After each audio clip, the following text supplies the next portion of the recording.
number of hydroxyls with which it reacted. Both ways you can say. Number of hydrogen ions got displaced from it, or number of hydroxyls with which it reacted. So situationally we must mean what is N factor. As we took in that example, say for phosphoric acid when reacting with potassium hydroxide, or anyways just for change I gave potassium hydroxide giving K3PO4 and water.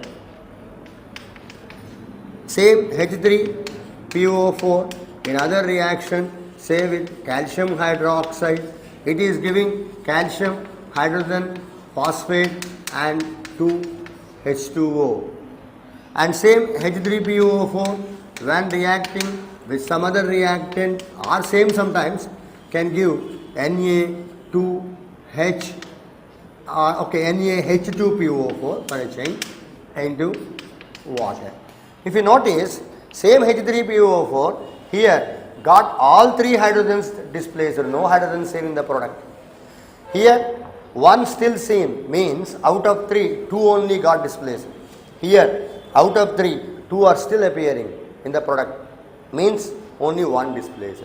So for same H3PO4, N factors are here N equal to 1, here N equal to 2, here N equal to N equal to 3, N equal to 2 for this, N equal to 1. That means N factor for same compound 3, 2, 1. So accordingly equivalent weight of same phosphoric acid differing in this, and we understood that it is acting as an acid because it is getting its hydrogen displacer.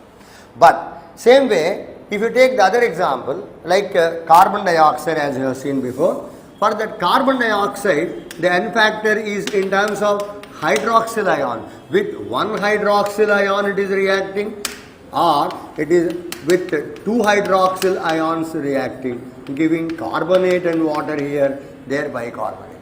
So for acids generally N factor I gave like that, either it is number of H plus ions displaced or number of hydroxyl ions with which interacted. Here N factor 1, here N factor 2. So this is saying N equal to 1 for this, this is saying N equal to 2 for this.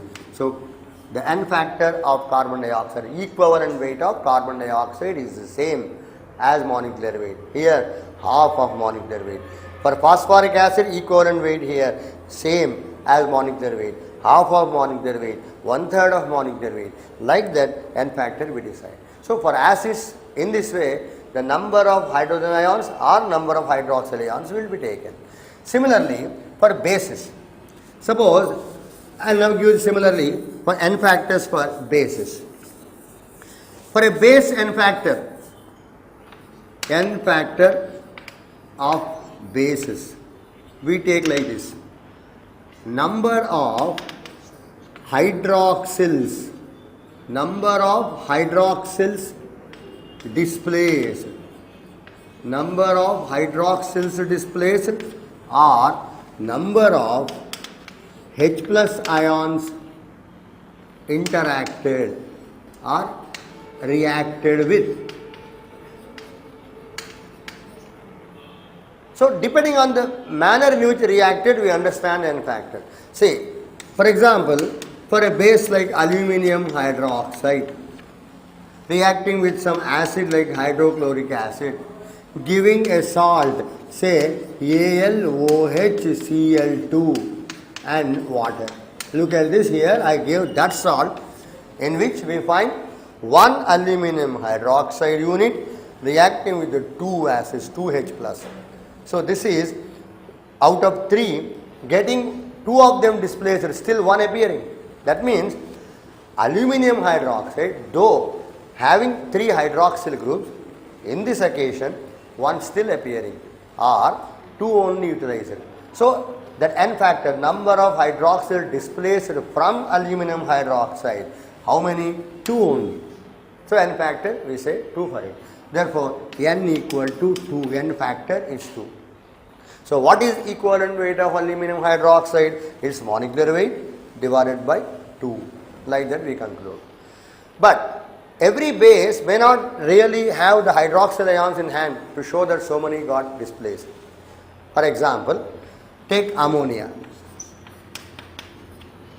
Ammonia, when reacts with an acid like HCl, I wrote like this to show that H plus of HCl, when combined, it will give ammonium ion.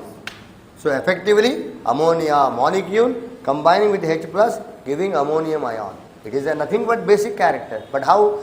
Not showing the hydroxyl's displacement, interacting with H plus. That's what I mean. Number of H plus ions reacted with, either number of H plus ions reacted with or number of hydroxyl displaced is N factor. So for this ammonia, here N factor is 1. So as a base it is playing the role by combining with H plus. So those number of H plus combined we took as N factor for this.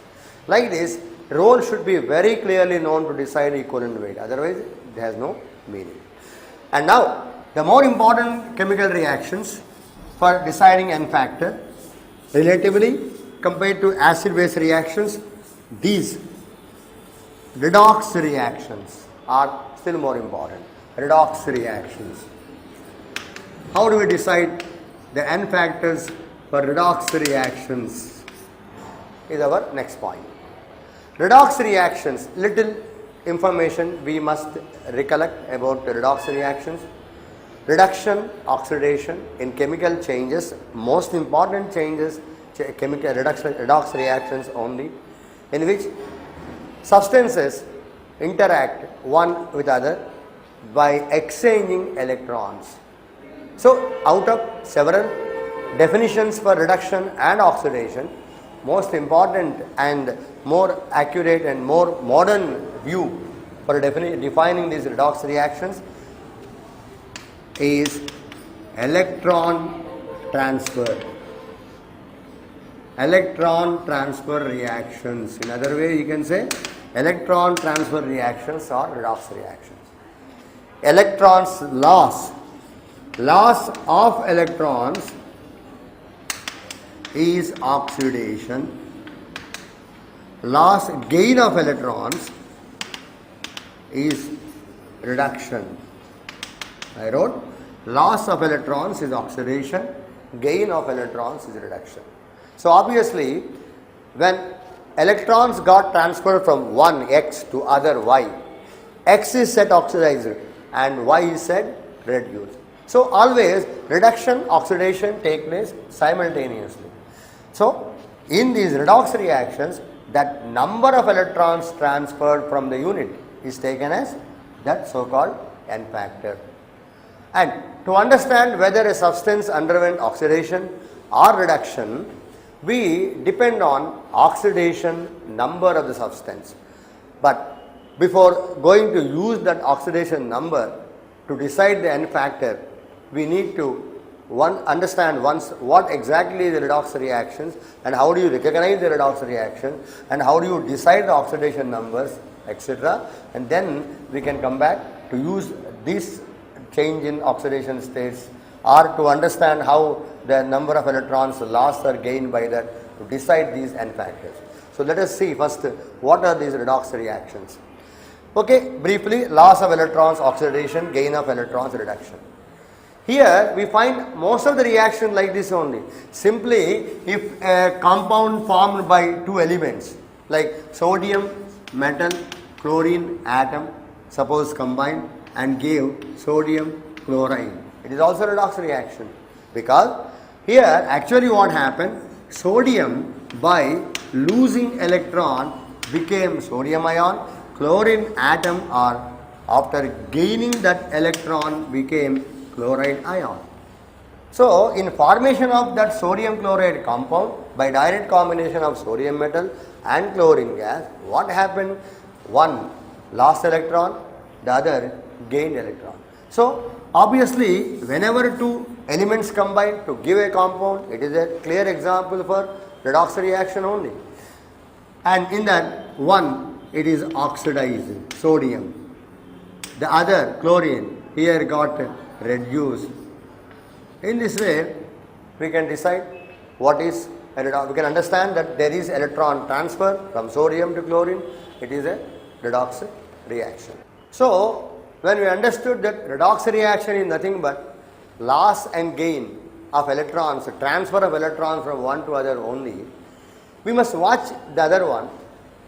How many electrons like this lost? How many electrons like this gain? For this, one term used, oxidation number. Oxidation number. That means number of electrons lost is oxidation number. Similarly, we can also use the other term, reduction number, number of electrons gained. But instead, we use only one, oxidation number term only, for both losing electrons and gaining electrons. For loss of electrons with